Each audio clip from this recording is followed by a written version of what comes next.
All right, we are live. I'm just going to double check.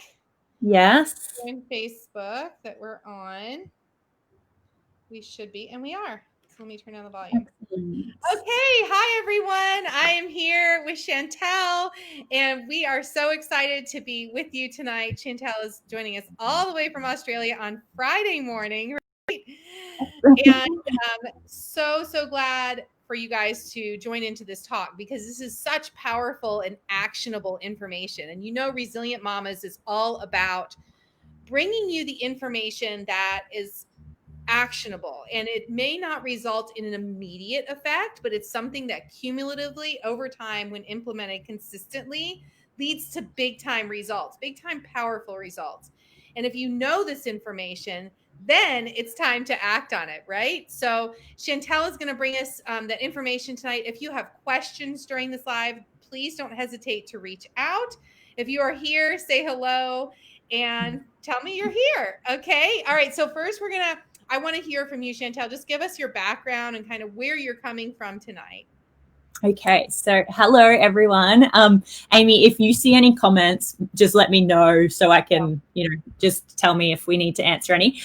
So my background, I'm a pharmacist in Australia. So I've been working as a pharmacist for the last 10 years.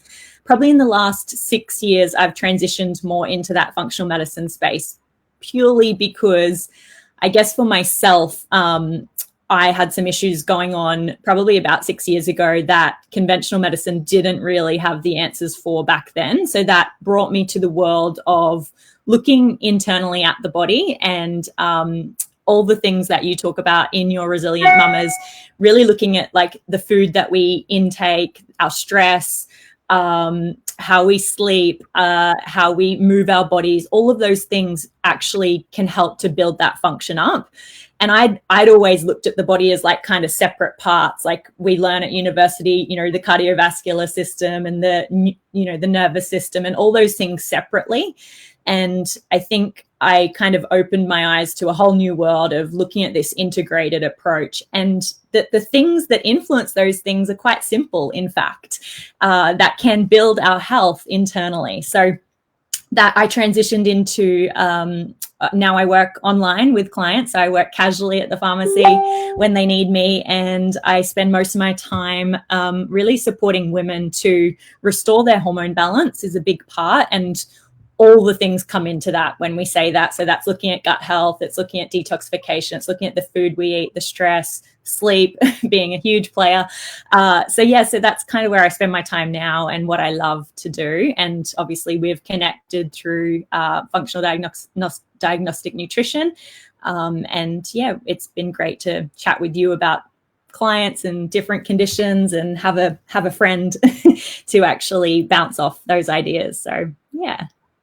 That's fantastic. And guys, if you're not following Chantel, make sure you get, we'll make sure I'll put links to all of her content in the group, because she's a wealth of knowledge. And the more information that we can have around our hormones, our menstrual cycle, everything, I have learned heaps. And it's kind of embarrassing sometimes when we're adult women and we don't really understand our own parts, and we don't understand our own cycle, and that's okay because it's not really talked about. And when you can actually access somebody with that information, it's huge. Chantel is that person. So totally. Yeah. So tonight we are talking about sleep, and I've gotten a lot of great questions, and we're just going to run down a list. If you guys have more, Helen, Kelly, Pamela, make sure you guys pop in and ask those. Okay. So tonight we're talking about sleep. And what I'd really like to know is we do a lot with detoxification here. Tell me about sleep and its interrelationship with detoxification. Where's the connection there? Yeah. So I think, probably traditionally we thought that when we went to sleep that the body was almost inactive and it was just this thing that we did. Whereas now we realize that's almost like where your body gets to work. And especially as we talk about detoxification and repairing and restoring functions in the body. So really when we are asleep, we go through different sleep cycles, which we'll get into, but this is where everything gets to work, from an immune system point of view, from a lymphatic point of view, which is really linked into detoxification. So sleep, pretty much when you're not sleeping, you're not actually allowing your body to go into those mechanisms that help with detoxification and restoring and repairing, which if you think about conditions related to that, we're talking really important things like not only hormones, but we're thinking like cancers and autoimmune conditions and illnesses. So sleep is just so critical for your body's repair, and detoxification falls into that as well. That's so huge, because recently we just talked to Angela Brown, who's a hypothyroidism expert, and knowing that most hypothyroidism is autoimmune in nature, this is huge. So if we're really working to recover our thyroid health, which we definitely can with a lot of lifestyle interventions, sleep is a big player in there. So now as we continue to talk and touch about these different topics, you can really see the spider web that this all forms, that it's not just one part of the web. Like, we have to address them all. And sleep is a huge, huge, big rock, a central strand of that web. That's great. So when we talk about sleep, are there different phases of sleep that are more important than yes. So phases? So I think this, this can get really in depth, but we kind of go through these 5 major stages of sleep, and we go through them so they cycle. And hopefully, if we're getting adequate amount of sleep, we go through about like 4 to 6 cycles per night. Each part of the cycle has its own unique benefit. So they're all really important. But what you find, and as we talk a little bit more about them, you'll find that if you're going to bed too late or you're waking up a lot during the night, you're not actually getting those complete cycles happening throughout the night. So really the first stage as we fall to sleep, it's kind of split into 2 main phases, and that's non-rapid eye movement sleep. So this is all through looking at an EEG to look at like different brainwaves activity that's going on in the brain. So we have non-rapid eye movement sleep, and there's 4 major stages there. So we go through those 4 major stages, and then we enter rapid eye movement sleep. And those cycles repeat. So we go through stage 1, stage 2, stage 3, stage 4, and then rapid eye movement. And then we complete those cycles throughout the night. So you'll often hear about maybe the one that gets talked about the most is probably your deep sleep cycle, like your deep sleep stage. Now that's where pretty much you won't be able, if you were to wake someone up in that state, they would be like really foggy, and it kind of, that's when I don't know if you've had that experience where you're just like, whoa, you kind of wake up and you're in that really deep sleep stage. So that's stage 4 of non-rapid eye movement sleep.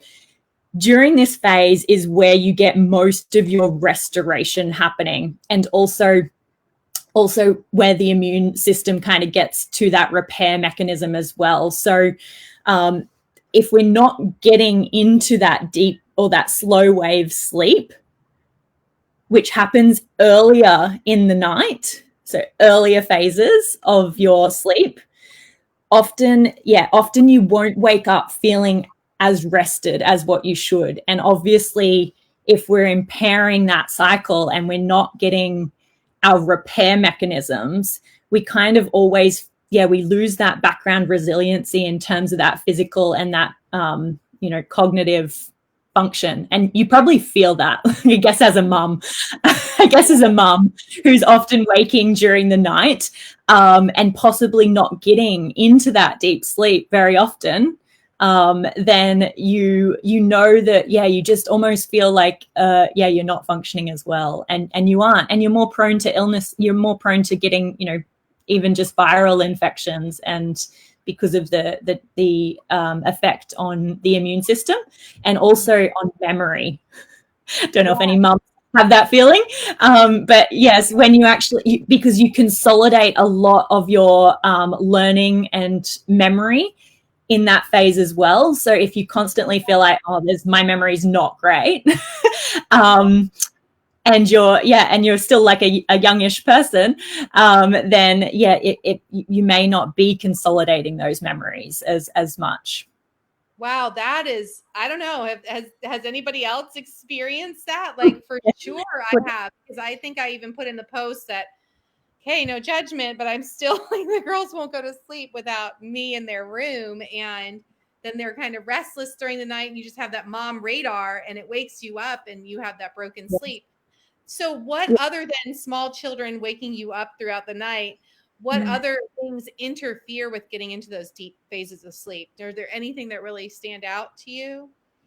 Yeah, sleep in general is a lot about setting up. So you have a natural biological circadian rhythm, which is in response to your light and dark cycles. Mm-hmm. So these are innate. We all have those innate biological rhythms that we've evolved with over time.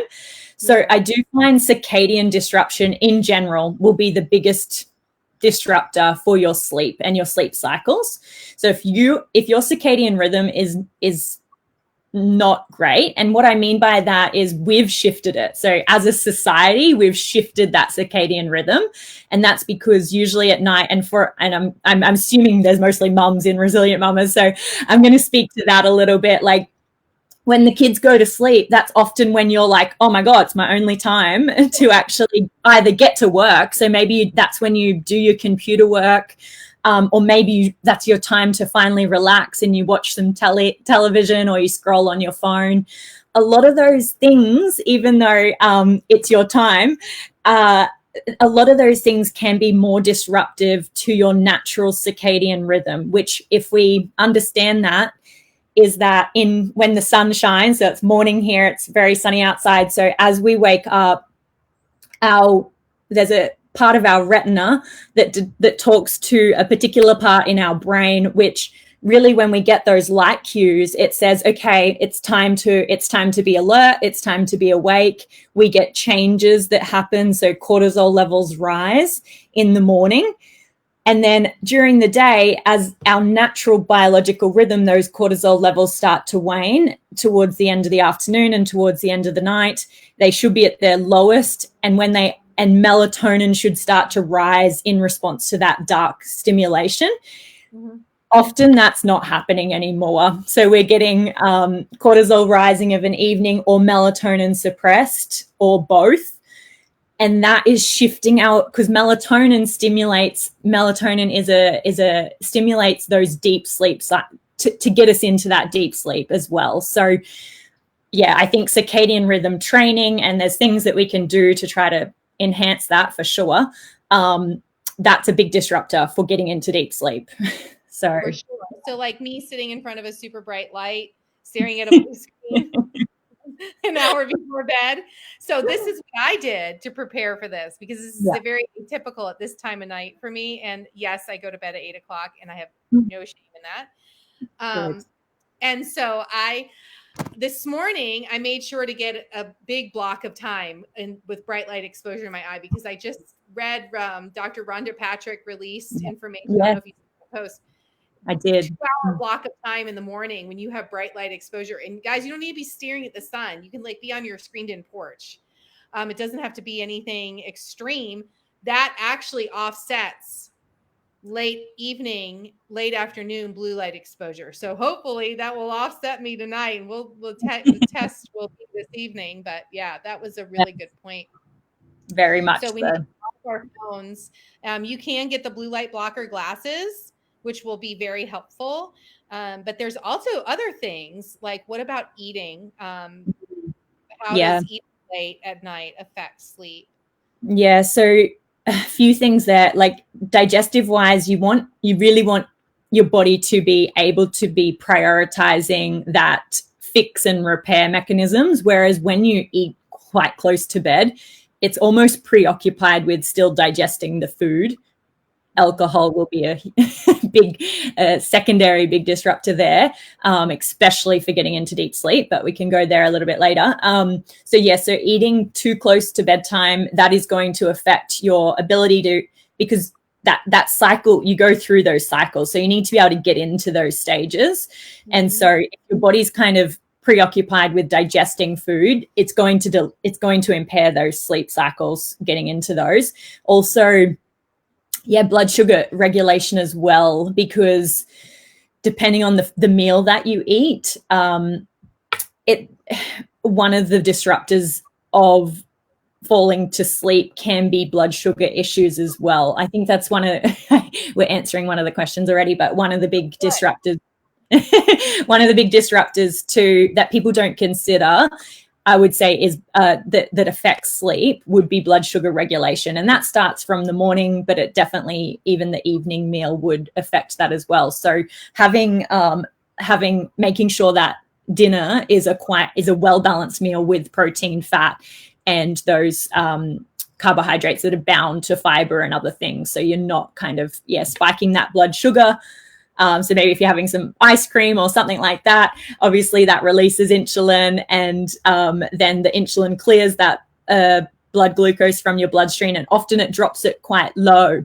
And then what happens is cortisol has to come along to mobilize some more blood sugar to elevate that back up. And it kind of leads to this like a vicious cycle of a roller coaster.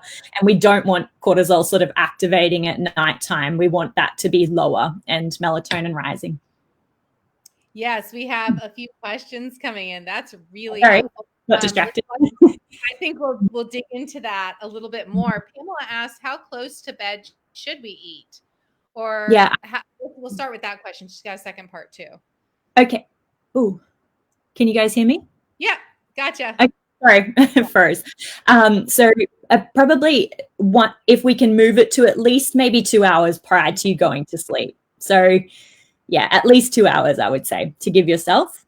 Yeah. So that's the last bite of food, Pamela. And so, and some people advocate snacks before bed. And if you really have dysregulated blood sugar, Chantel, be interesting to hear what you tell clients. But I oftentimes will start with the snack and then go and start with the repair work and get established habits for earlier in the day. So we don't have that blood sugar crash at night, because sometimes it starts with breakfast that's causing that crash at night, or you're not eating enough during the day, which is why you need a snack at night. Correct. Yeah.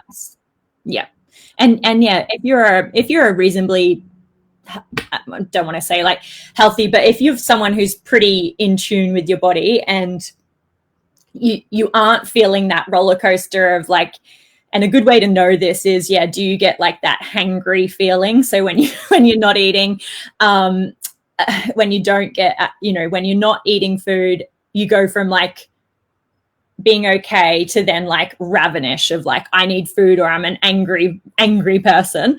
And maybe like a bit shaky and a bit headachy. That's usually a sign that your blood sugar levels have dropped quite low, and that there's this reactive hypoglycemia sort of thing happening. So if you have those feelings, I would say you need to work on really working to stabilize those blood sugar levels, and getting adequate sleep will in turn help with that as well.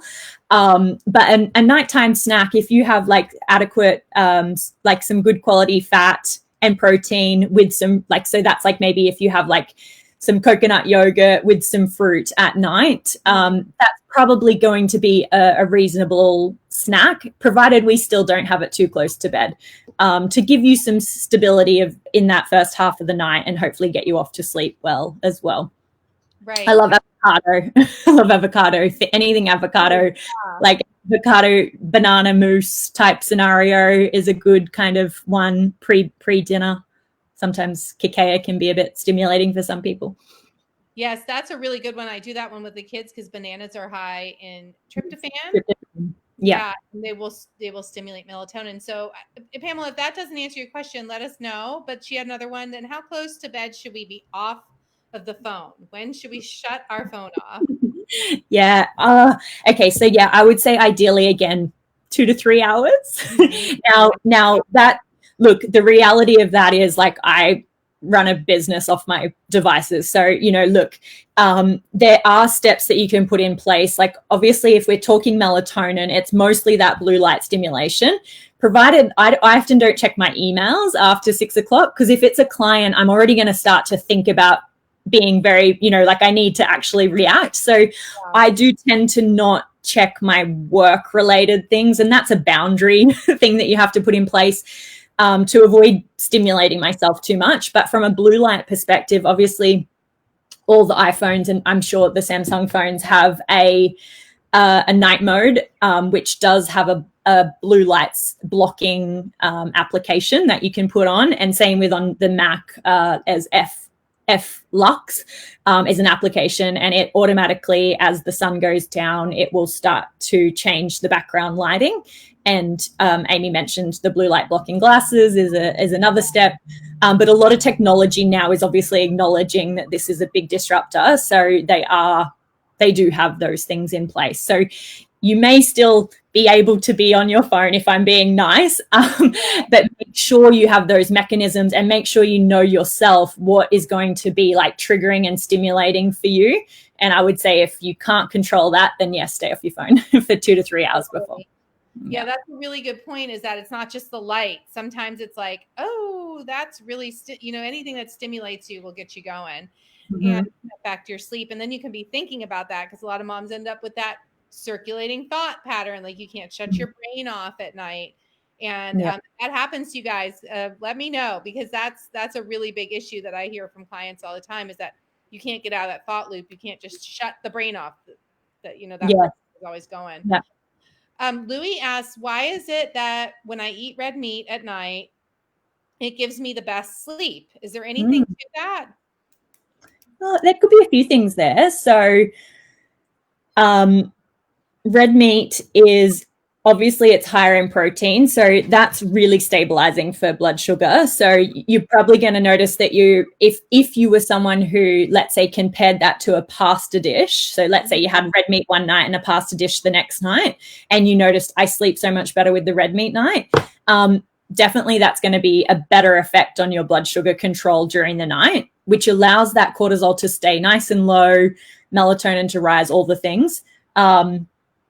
Red meat's also, high in amino acids. Amino acids are really important for conversion to a lot of those, like things like melatonin as well. So, so we talked about tryptophan, which is a precursor to melatonin as well. It's often why turkey, I'm pretty sure turkey's high in tryptophan. Yeah, so turkey often gives you a good night's sleep as well. And it's high in, red meat's also high in lots of key nutrients. Yeah, key nutrients as well. Zinc. Yeah. Yeah. That's good. Thank you for those questions, guys. So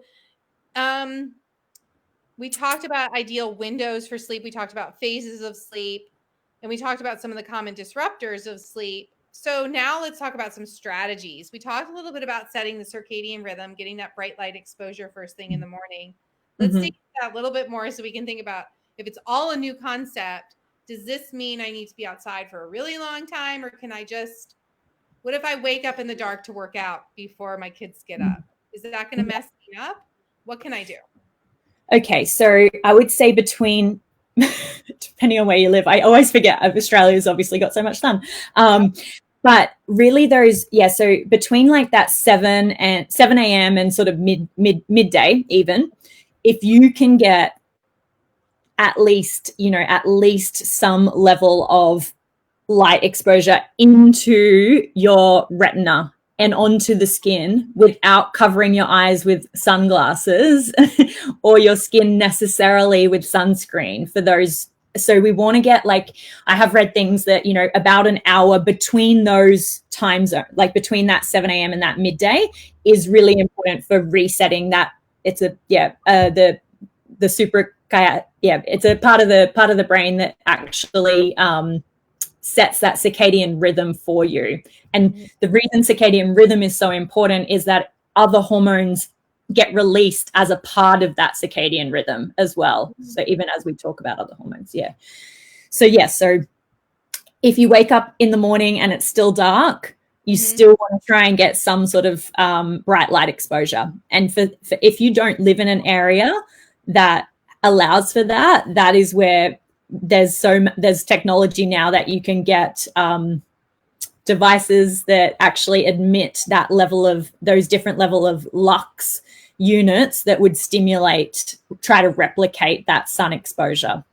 Is that the Juve, like the red light therapy? Yeah, there's different, like, there's like lamps that you can put that will wake you up and emit a light frequency.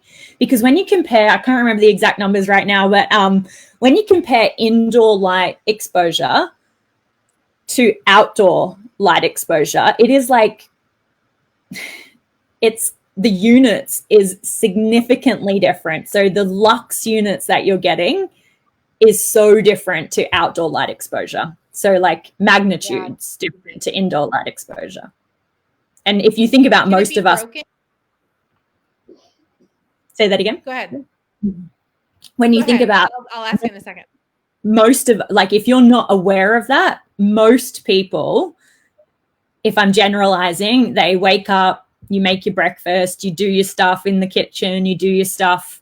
You actually, most people don't even step out, and then you get in the car, you drive to the office, you sit in the office, and then you come home at night. So a lot of people don't actually even really get exposure to daylight sunlight, which does disrupt. That's a big thing that will, impair that circadian rhythm. That's a really simple thing that you can do. So like that's eating your lunch outside if you go to work. Stepping out of the office for 10 minutes without your sunglasses is a great little habit, or in the morning. Yeah, I found that to be one of the keys with the kids, because I know with virtual school, a lot of us on here have kids that are in virtual school, or we're on the computer more now at home because we're working from home and we have less flexibility because we're having to get a lot of work done. And so you're sitting for longer periods of time. So getting those breaks in there. And so that's what I was going to ask is, can it be broken? Does it have to be all one lump exposure for an hour, or can it be like 3 bouts of 20 minutes? It can be broken. Yeah. So for me, I try to always go, again, it's much easier here, but when I wake up, it's a part of my wake up routine for me. So I have a cortisol rhythm that doesn't spike very high in the morning. So I have to kind of really try to get that happening, which is why I do better. My alertness is much better later in the day. So I've had to work quite hard, and it's definitely helped to make sure when I wake up, I get that adequate light exposure. I usually do some form of movement because that's helping to kind of stimulate my cortisol as well. So stepping out first thing in the morning, even if it's just like you take your glass of water, and you drink your water out on your veranda, like you said, out on the patio, and you're just out there. It's a completely different, you'll feel the difference from when you step outside the house to step outside onto the patio. You really feel the difference. And then again at lunch. So I always try to get out from my office and just go and have my lunch on our patio outside for 10 to 15 minutes. And that's kind of a routine that I've tried to create. That's really great. And you mentioned a couple things there. One was movement. And so I want to dig into that, how that affects sleep also. And we can talk forever just because of both of our backgrounds and our passion for movement, about the significance of that, and about the different types of movement and how the different types of movement affects your sleep. But to keep it simply, and there was one other piece to it, and I can't remember right now, but it'll come to me while you're talking about movement. How does that movement, is that another strategy that we can use to affect our sleep positively? Yeah, majorly. You'll start to feel this too within yourself. So on the date, if you are physically active, even better if you can be physically active outside, it has a huge impact on sleep. The only thing I'd say with that is they do recommend try not to do too much, like too high intensity towards the end of the day, closer to when you go to sleep, because that can be more stimulating. But yes, just the physical act of moving your body, whether that is through, there's multiple different means, but by you being more physically active during the day, that has a huge impact on your sleep. And you will feel that on the days where I am more lazy and I don't move as much or as often, yeah, definitely feel that in terms of sleep. So, and I'm sure you guys do feel that as well. Yeah. Yeah. And if you guys, Chantel's husband, Jan, has an amazing, I will put his content or his link to his information also in this. And he's a movement practitioner, a trainer, a health coach extraordinaire, and he has tons and tons of ideas and just off of his feed alone. And he's also a coach. So if you ever wanted to connect with someone to do remote training and you were looking for, a great trainer, he is awesome. So I just wanted to point that out here. Now, Kelly just mentioned, and I remembered I want to talk to you about testing. But for Kelly, she asked, how can you ensure that you go through all the cycles of sleep? She goes to bed early and often still wakes up really feeling exhausted. What could be going on? Yeah, you might want to do some tracking there. So things like an Oura ring. You might want to see those, if you know how much time you're spending in those particular phases of sleep. To see what's going on there. If you're still waking up exhausted, I don't know, do you wake up at all through the night, or are you sleeping the whole night and still waking up physically exhausted? Might be a question there. If you can answer, that would be helpful. That issues will make a big difference there too. If you have parasites or any type of bacterial infection, it's really active at night. And I find that pretty consistently. I'm sure you do as well, Chantel, when we run stool tests and we look at the microbiome. If you clear that, sleep immediately changes. Wake up between 2 and 3. I would consider parasites big time. So that's it. And that's a drop. So there's a natural sort of drop that happens there as well with your immune, with the cortisol levels. So they should be lowest then. And so, sometimes your immune activity will be stimulated. So if you do have underlying infections, be it gut or viral activity, sometimes that 2 to 3 a.m. can be a wake up. Also, I'm not sure where you are in what stage of life, but that's quite a common time to wake up if you are at a stage of life where estrogen levels are declining or anything like that. Between 2 and 3 can be a really common wake up time as you transition from into that more perimenopausal, menopausal state. But if you're not in that age bracket, then I'd think more immune activity, or sometimes, blood sugar even there as well. And yes, the suprachiasmatic nucleus is in the hippocampus, and that does regulate circadian rhythm. I went to say it, and then it was such a tongue twister that I actually stopped to say it. But yes, suprachiasmatic nucleus. It's like a tongue twister. Is one of our 2 men in the group. We have a second one now who's actually in the IOM program right now. But Louis, this is very supportive. Thank you for that. We appreciate you. So that Kelly's question kind of leads in, and we're going to dig into hormones in just a second because everybody's very interested in that. But you talked about that you knew that your morning wake up was low. How do you know? How can someone find out? So there is so we can actually have a look at circadian rhythm, particularly at those cortisol levels, and melatonin can get tested on the dried urine total comprehensive hormone test, so on the Dutch test, which is one of the reasons I love that test. So you're really looking at adrenal function there, as well as your level of melatonin. Because melatonin is also, it's important for sleep, but it's also a really important antioxidant as well. So low melatonin and things like cancer have been correlated. So now they're actually looking at melatonin as a supplement to support some cancers. So we can see that on a Dutch test. So, and we're looking at the cortisol awakening response is what I was referring to with myself. And that is extremely important for autoimmune, keeping autoimmune conditions at bay. And from an immune perspective, you want cortisol because cortisol plays a role as an immune regulatory hormone. So you want adequate levels of that spiking in the morning. We always talk about cortisol being bad, but it's actually necessary for so many different functions. It what kind of stimulates and drives us as well. So yes, you can see that on a Dutch test that both of us use. Dutch is hugely powerful, and a lot of times you'll get these tests run. If you go to your doctor, you won't get that test run ever for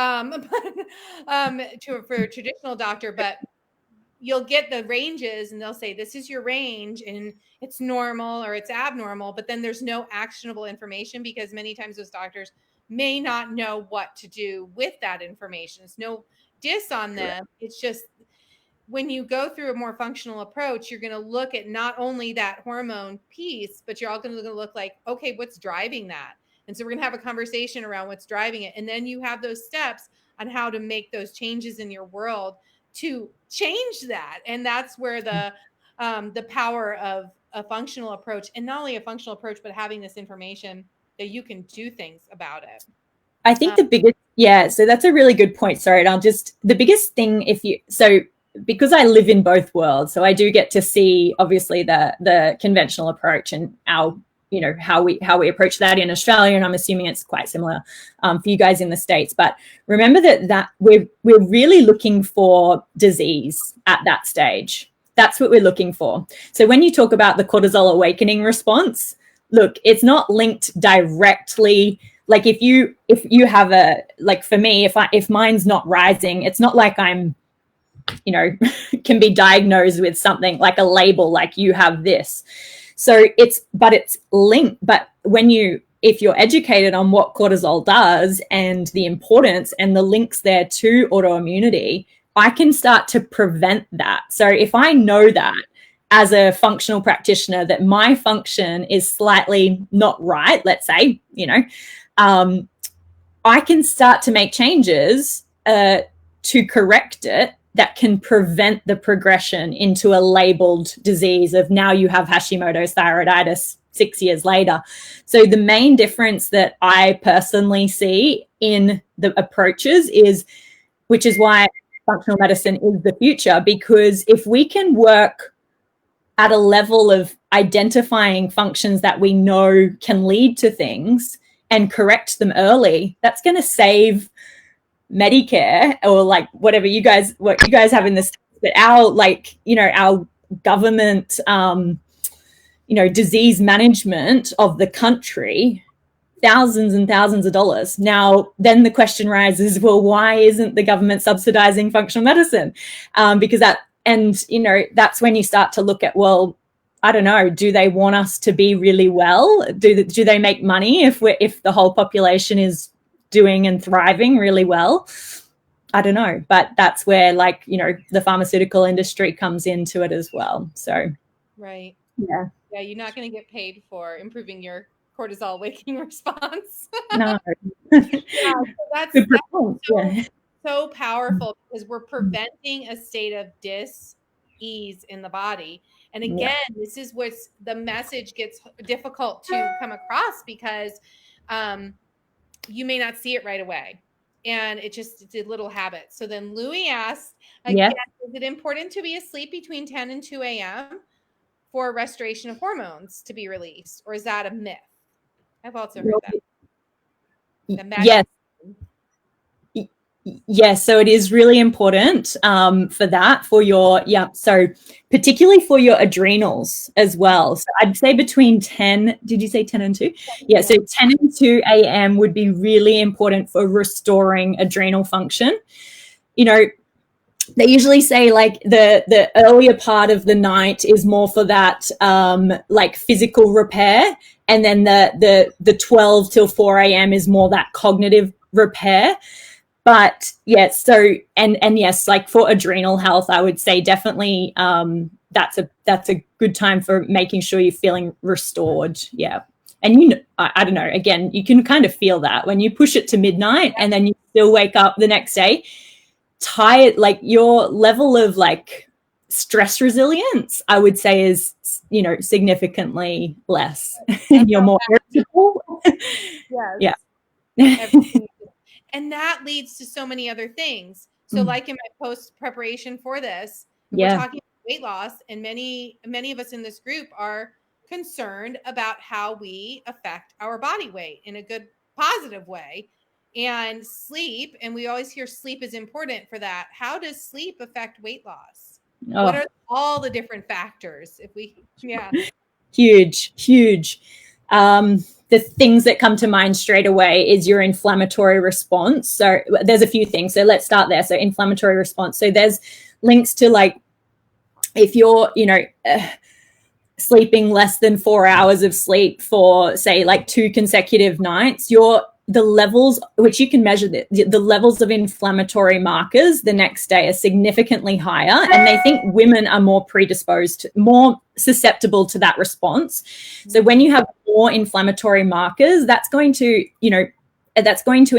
affect lots of different things, that weight would be a part of that. Also, your leptin and your ghrelin, so your hunger and satiating hormones, they significantly will be affected as well. So without adequate sleep. So you will notice that you crave more of those high calorie foods. So the following day, so you'll seek out that really high calorie, sugary or salty, or things that are really highly palatable foods usually. And you're slightly more insulin resistant as well with impaired sleep. So your response of how you metabolize then your food will be affected as well. So it's a huge thing for weight loss. I feel like maybe even one of the biggest things that will, and that's why some women, they're like, I feel like I'm doing all the right, I'm eating well, I'm exercising.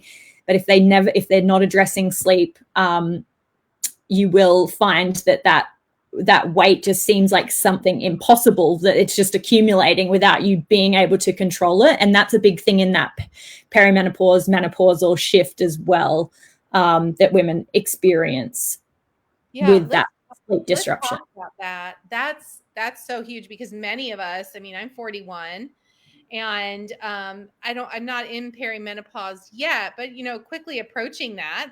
So, and many of us are.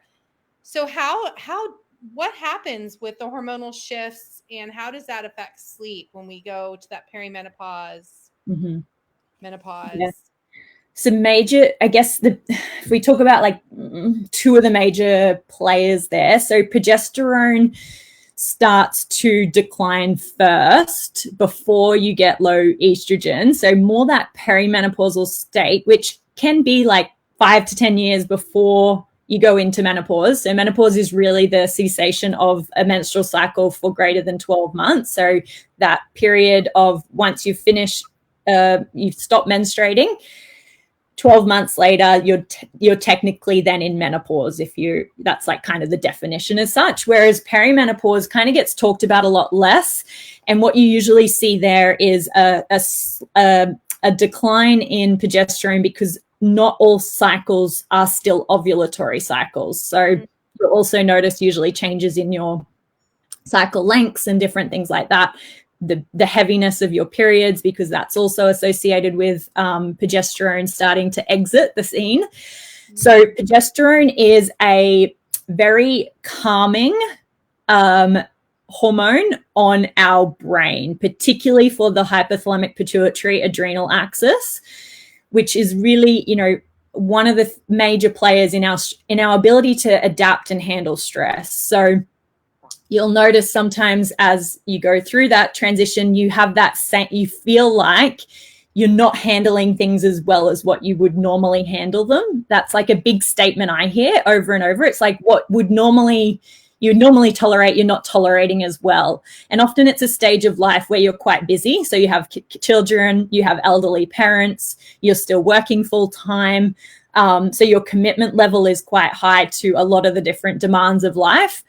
So with the progesterone starting to exit the scene, you'll notice that plays a significant role on sleep, because progesterone is metabolized into allopregnenolone and beta-pregnenolone, and allopregnenolone has this regulatory effect on your GABA receptors, which are really like your inhibitory neurons. So GABA itself has this inhibitory effect on the brain. This is how like benzodiazepines work. So your natural progesterone has that calming effect on the brain, which is really important for sleep as well. So when that starts to decline, usually some changes in sleep and stress response start to happen. And then more so as estrogen levels start to drop as well, that will affect your ability to stay asleep. So like when I saw that question, when you wake up between 2 and 3 a.m., often that starts to happen. Sometimes that will happen as a result of low estrogen levels as well. Your ability to stay asleep throughout the night will be affected with low estrogen. So yeah, So our real focus is going to be on what can we do to support progesterone? Is there anything we can do naturally to support progesterone?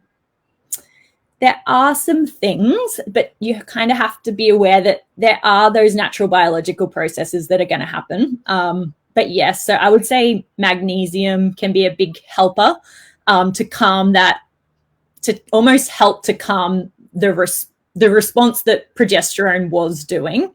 So magnesium and taurine, which is an amino acid, can be really calming on that whole brain pathway.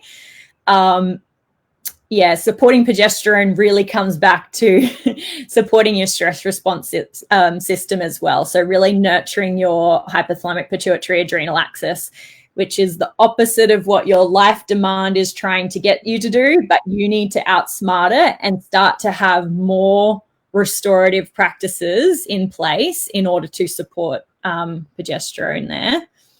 Yeah. Keep talking, because my child that I'm here with is in the bathroom and needs some help.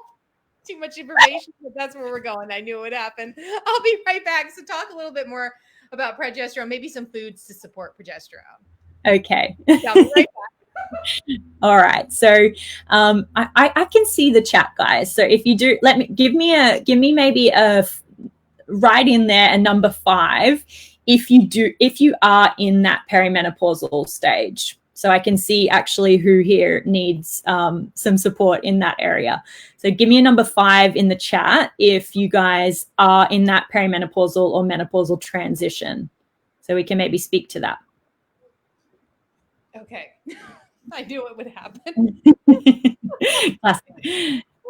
Number 5? Okay. Yep. All right. So yes. So I would definitely say with progesterone, some other things that are really important to support its production is vitamin C. So actually it's one of the things that can help with progesterone levels. So doing a decent dose, say, between maybe 1,000 to 2,000 milligrams of vitamin C can be very helpful for progesterone. Also supporting the health of the mitochondria, because that's really important for ovarian function, which we're trying to preserve, even though that will start to naturally decline. We all have a biological set point when that will happen for us as nature starts to take its course and women go through we go into a different transitional state. But supporting the health of the mitochondria, so that's, that's controlling oxidative stress. So all your antioxidant foods, coenzyme Q10, but vitamin C is one that actually has been shown to help with progesterone production as well. That's so powerful. And you mentioned the microbiome and diversity within the microbiome. That is so huge and so significant and really under thought of. And when we talk about digestive health, especially after the age of 35, digestive enzymes being suppressed. Mm-hmm. Are there good products that you know of that are accessible? You're so well versed in essential oils and the doTERRA product line, and I feel like having that information in terms of supplements, and of course, this is not any kind of medical recommendation, before you guys were to take any type of supplement, make sure you clear it with your doctor. But are there things that we can do in addition to our diets? And that's key, is that a supplement does not replace a bad diet at all. What can we do to support our bodies? As it relates to sleep, as it relates to sleep, I would say controlling your environment is the biggest thing that you could take away from this today. So sleep is behavioral to most. So as you put a child to bed and you think about those nurturing days when you put a child to bed, you signaled a lot of their sensory cues to the environment that it's time to go to sleep. So that is lighting. So turning off the ceiling lights and turning off all the all the stimulatory things, and putting on candles and putting on a lamp, and those things that are going to actually signal to the brain that it's time for bed.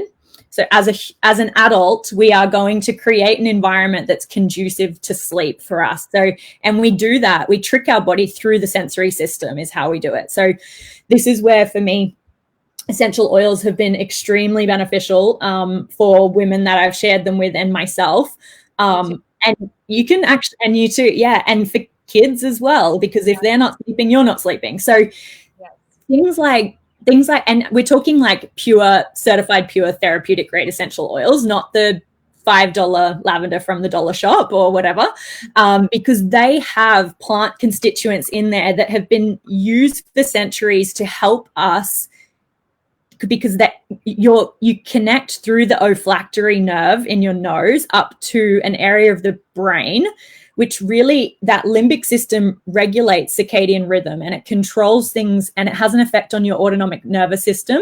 And in order to go to sleep, you need a shift from sympathetic into your parasympathetic nervous system. And that's what controls rest and digest. And because essential oils, they're so small, the molecules are so small, they work really quickly. And they're volatile, so they're able to quickly amplify up to that limbic system to induce a response in the body. So things like lavender essential oil, well-studied essential oil. I've even seen pharmaceutical companies trying to make them.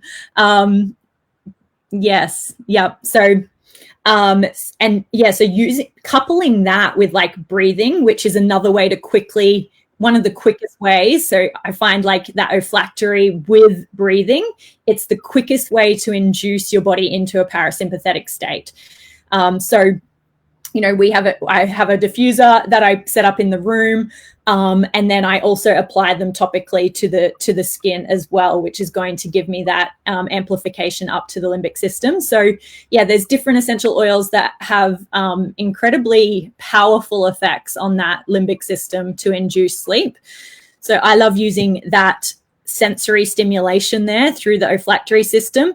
Temperature regulation is also really important for when you sleep. So you want your core body temperature, it drops. So you want to make sure your room that you're sleeping in is actually allowing for that. So temperature control so pretty much you're setting up your environment. That's how I would say. So we're putting ourselves to bed, and that signals cues in the body. And that's just, I think we've forgotten to do that as adults. We do it for our children, but we don't do it for ourselves.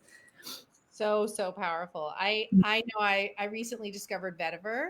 Is pronouncing it right? Yes.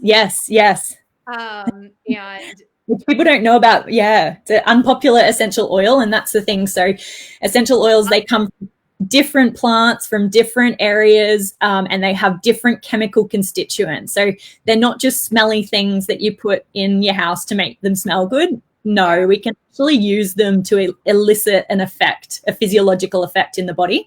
And in the case of vetiver, it actually works on those GABA receptors. So we're able to have that really calming effect on the body as well, which gets you into those deep sleep stages.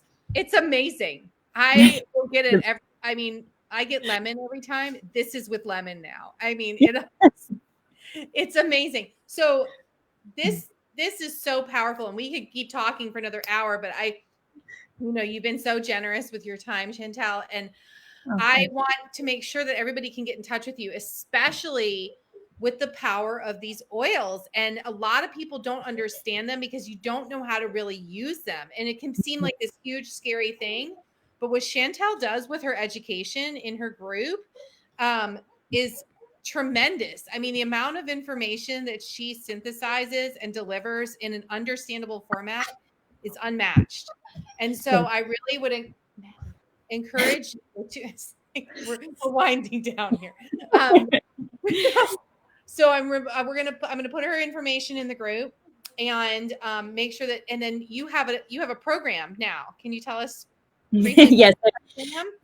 Yeah. So okay. So with the essential oils, let me just say that it's been one of those things that, because it works so quickly and it gets results so quickly, that has been one of the reasons it's that I've started to include them into protocols for people. So yes. So, and I think maybe my pharmacy understanding there, I look at it more from a chemistry point of view. So I love that. I find it's something that I really love. And I'm maybe looking at that, instead of I have the drug knowledge, but at the same time, if we can elicit that effect through natural plants, then I'm all for doing that, because there's no harm on the body there as well. So yes, a part of that, we're doing a vitality reset program, which is really designed at the first week is restoration. So sleep is a part of that. And then we're looking at all the different modes that we can help to restore the body. And then we're sort of looking at nourishment, and obviously food is a big part of that. And then we go into looking at the effects of, like detoxification. So looking at the chemical load on the body, because that's going to have an impact on multiple different areas. And then we're looking at, and throughout that, we're looking at the effects that hormone plays on all those different things there as well. So I've launched that with two other colleagues as well. So there will be some movement aspects to that. And one is one lady, Nat, she specializes in that menopausal demographic as well. So that starts in November. That starts on November 1st. So it's going to be a guided program run through Facebook with us three as well. So awesome. And I'm going to post tomorrow. I'm going to do a summary post for everyone, because immediately after this, I have to get my children to bed. So I get myself to bed. But I'm going to do a summary post for you guys and have Jan's link and Chantel's program in there, because guys, information and stuff like this changes your life. I mean, it's not just like a fun course that you're learning to make a craft. I mean, this is your life. This is your body. And this kind of stuff is hugely powerful. And when you connect with the right people, it can, like I said, it can change your life. And I'm massively passionate about this, because this is what we do to take care of ourselves, so you don't have to go through the things that I've seen for years, and all my years of training clients go through, the extremes to what can happen when the degradation of disease process occurs. Because once dis-ease starts, then you're on the other side of the hill and you got to climb back up. You might as well just, if you see the rock coming, you're going to get out of the way. Don't stand there and wait for it to hit you. So this is where we want to take advantage of these resources. So I can't thank you enough. This has been super amazing. I have learned a ton, and I know everybody else has. This is going to be in the Facebook group, saved. And like I said, look for the post tomorrow. So thank you so much, Chantel. And thank y'all all so much for watching. Yes, thanks everyone for watching. If you have comments, just leave them. I'm in the Resilient Mamas group, so I can answer any questions you have too. But thank you very much for watching, and thank you so much, Amy, for doing this and being such a advocate for supporting other people. So thank you. Oh, thank you. Everybody have a good night. Good night.